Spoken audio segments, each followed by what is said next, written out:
Казакстан өзгөчө кырдаалдарга ыкчам жооп кайтаруу үчүн бирдиктүү санариптик радио тармагын түзүүдө. Ал биринчи жолу куткаруучулар, полиция жана улуттук гвардия сыяктуу чукул кызматтардын чачыранды каналдарын бириктирет. Масштабтуу платформа өлкө боюнча ведомстволор арасында ишенимдүү байланышты камсыздап, жумуштун ылдамдыгын, сапатын жана координациясын, ошондой эле жооп кайтаруунун ыкчамдыгын жогорулатат. Системанын интернеттен жана мобилдик операторлордон көз каранды эместиги маанилүү. Бүгүнкү күндө республиканын 13 аймагы тармакка кошулду. Планда дагы 8 базалык станция орнотуу бар.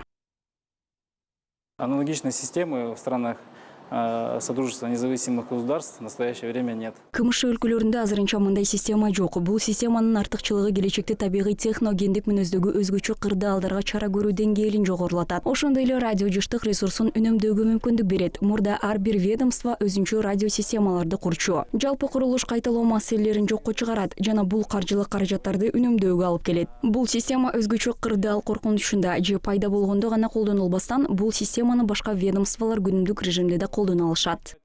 И экономия финансовых средств. Данная система будет использоваться при угрозе или возникновении чрезвычайных ситуаций. Также данная система будет использоваться и другими ведомствами в повседневном режиме.